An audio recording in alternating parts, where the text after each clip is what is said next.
4 ಅಕ್ಷರ ಕಲಿಯೋಕ್ ಯೋಗ್ಯತೆ ಇಲ್ದಿರೋ ನೀನೇ ಎಷ್ಟು ಮಾತಾಡಿದ್ರೆ ಡಬಲ್ ಡಿಗ್ರಿ ಮಾಡ್ಕೊಂಡಿರೋ ನಾನ್ ಇನ್ನೆಷ್ಟು ಮಾತಾಡ್ಬೇಕು? You illiterate. Excuse me. I'm not an illiterate person.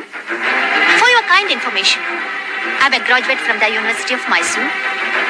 But I have not forgotten my culture, customs, tradition and my values. Simhadri ವಂಶಕ್ಕೆ ಸೊಸೆಯಾಗಿ ಬಂದು ನೀನು ಒಂದು ಹೆಣ್ಣು ಅನ್ನೋದನ್ನು ಮರೆತು ಒಂದು ಗಂಡು ಹುಡುಗನ ಮೇಲೆ ಕೈ ಮಾಡ್ದಿಯಲ್ಲ ನೀನು.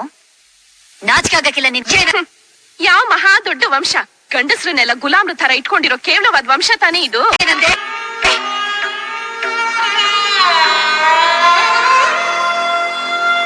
ಸತ್ಯ, ಧರ್ಮ, ನೀತಿ, ಸಂಸ್ಕಾರ ಇವನ್ನೆಲ್ಲ ಉಸಿರು ಅಂದ್ಕೊಂಡ್ ಮೆರ್ದ ನರಸಿಂಹೇಗೌಡರು ಬಾಳಿದ ವಂಶ ಇದು. ಈ ವಂಶದ ಬಗ್ಗೆ ಇವತ್ತಿನವರೆಗೂ ಎಲ್ರೂ ಗೌರವವಾಗಿ ಮಾತಾಡವ್ರೆ. ಆದ್ರೆ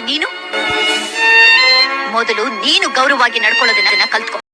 ನನಗ್ ಅಡ್ವೈಸ್ ಮಾಡಕ್ಕೆ ನೀನ್ ಯಾರು? ನಮ್ಮ ಅತ್ತೆನಾ? ನೀನ್ ಹೇಗೆ ಈ ಮನೆಗ್ ದೀಪ ಹಚ್ಚಕ್ ಬಂದಿದ್ಯೋ ನಾನು ಹಾಗೆ ಬಂದಿರೋಳು. ನಿನಗೆ ಎಷ್ಟು ಸ್ವಾತಂತ್ರ್ಯ ಇದೆಯೋ ಅಷ್ಟೇ ಸ್ವಾತಂತ್ರ್ಯ ನನಗೂ ಇದೆ. ದೀಪ ಹಚ್ಚೋದು ಅಂದ್ರೆ ಏನು ಅಂತ ತಿಳ್ಕೊಂಡಿದೀಯೇ? ಎಣ್ಣೆ ಸುರಿದು ಬತ್ತಿ ಹಾಕಿ ಕಡ್ಡಿಗಿರ್ಬಿಟ್ರೆ ದೀಪ ಹಚ್ಚದಂಗಲ್ಲ.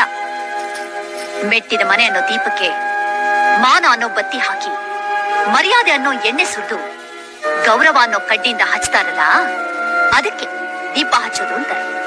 ಹೌದೌದು, ಉದಾಹರಣೆ ತುಂಬಾ ಚೆನ್ನಾಗಿದೆ.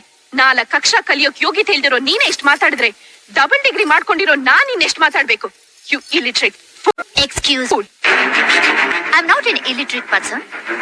For your kind information, I'm a graduate from the University of Mysore. But I have not forgotten my culture, customs, tradition and my values. Most of all, I'm proud to say that I belongs to this great soil. 4 ಅಕ್ಷರ ಕಲಿಯೋದು ಪ್ರಪಂಚ ಜ್ಞಾನ ತಿಳ್ಕೊಳ್ಳೋಕಷ್ಟೇ, ಮೈ ತುಂಬಾ ಸೊಕ್ಕು ತುಂಬಿಕೊಳ್ಳೋಕಲ್ಲ. ಓದಿರೋ ನಾಲಿಗೆಗೆ ತಾಳ್ಮೆ ಇರಬೇಕು ಅಂತ ನಿನಗೆ ತಡೆ ಇಲ್ಲದೆ ನುಲಿತಾ ಇದೆ. ಮಾತಕ್ ಮುಂಚೆ ನಾನು ಕೋಟ್ಯಾಧೀಶ್ವರನ್ ಮಗಳು ಅಂತ ಕೊಚ್ಕೋತಿಯಲ್ಲ, ಸತ್ತಾಗ ಮೈ ಮೇಲಿರೋ ಬಟ್ಟೆ, ಸೊಂಟದಲ್ಲಿರೋ ಉಡ್ದಾರ ಕೂಡ ಬಿಡೋದಿಲ್ಲ.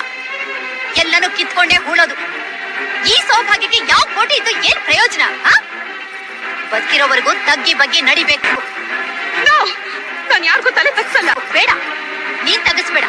ನಿನ್ನ ಗಂಡ ಬೇರೆಯವ್ರ ಮುಂದೆ ತಲೆಸೋ ಹಾಗೆ ಮಾಡ್ಬೇಡ.